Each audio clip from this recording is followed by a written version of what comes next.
అందరికీ నమస్తే. Welcome to Vineela's kitchen. నేను మీ వినీలా. ఈరోజు నేను మీకు చిక్కుడుకాయ వేపుడు ఎలా చేయాలో చెప్తాను. ముందుగా చిక్కుడుకాయలను సైడ్స్లో నార తీసుకొని ఇలా వలిచి పెట్టుకోవాలి. నేను 2 సార్లు నీటిలో శుభ్రం చేసి పెట్టుకున్నాను.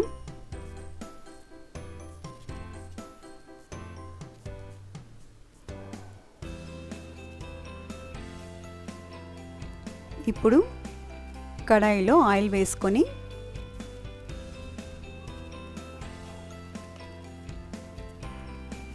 ఆయిల్ వేడైన తర్వాత ఆవాలు, శనగపప్పు, మినపప్పు వేసుకోవాలి. మినపప్పు, శనగపప్పు నేను కొద్దిగా ఎక్కువ వేసుకుంటున్నాను, పిల్లలు ఇష్టంగా తింటారు.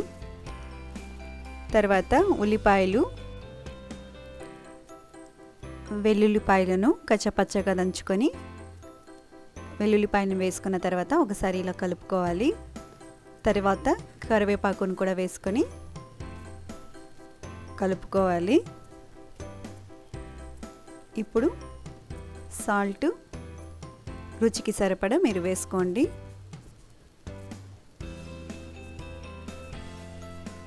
ఇలా ఒకసారి మొత్తం కలుపుకున్న తర్వాత కొద్దిగా పసుపు వేసుకోవాలి.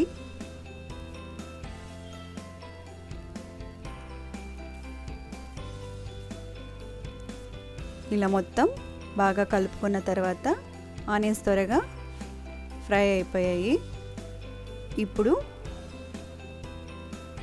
పెద్ద చిక్కుడుకాయ త్వరగా ఇది ఉడికిపోతుంది. ఇలా మొత్తాన్ని వేసేసి ఇలా ఒకసారి మొత్తం కలుపుకోవాలి. కలుపుకున్న తర్వాత కొద్దిగా ఇలా చేతివేళ్ళతో కొద్దిగా నీళ్లు చిలకరించుకొని మూత పెట్టి 3 నిమిషాలకి ఒకసారి నీళ్ళంతా డ్రై అయ్యేంత వరకు అప్పుడప్పుడు కలుపుతూ ఉండాలి. చూడండి, ఇంకా నీరు ఉంది. ఇంకా కాసేపు మూత పెట్టి ఉడికించుకోవాలి.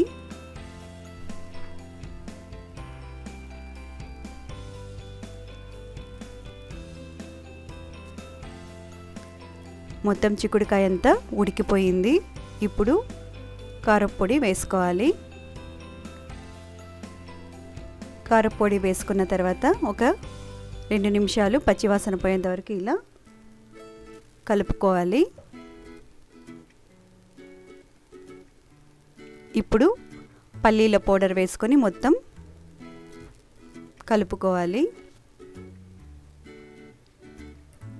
ఇలా కలుపుకున్న తర్వాత ఒక బౌల్లోకి తీసేసుకోండి. అంతేనండి, చిక్కుడుకాయ వేపుడు రెడీ అయింది. ఇది అలాగే రైస్లోకి కలుపుకొని తింటే కూడా చాలా బాగుంటుంది. నా వీడియో మీకు నచ్చినట్లయితే లైక్ చేసి, షేర్ చేసి, సబ్స్క్రైబ్ చేయండి. అలాగే పక్కనే ఉన్న బెల్ ఐకాన్ ప్రెస్ చేయండి. Thank you.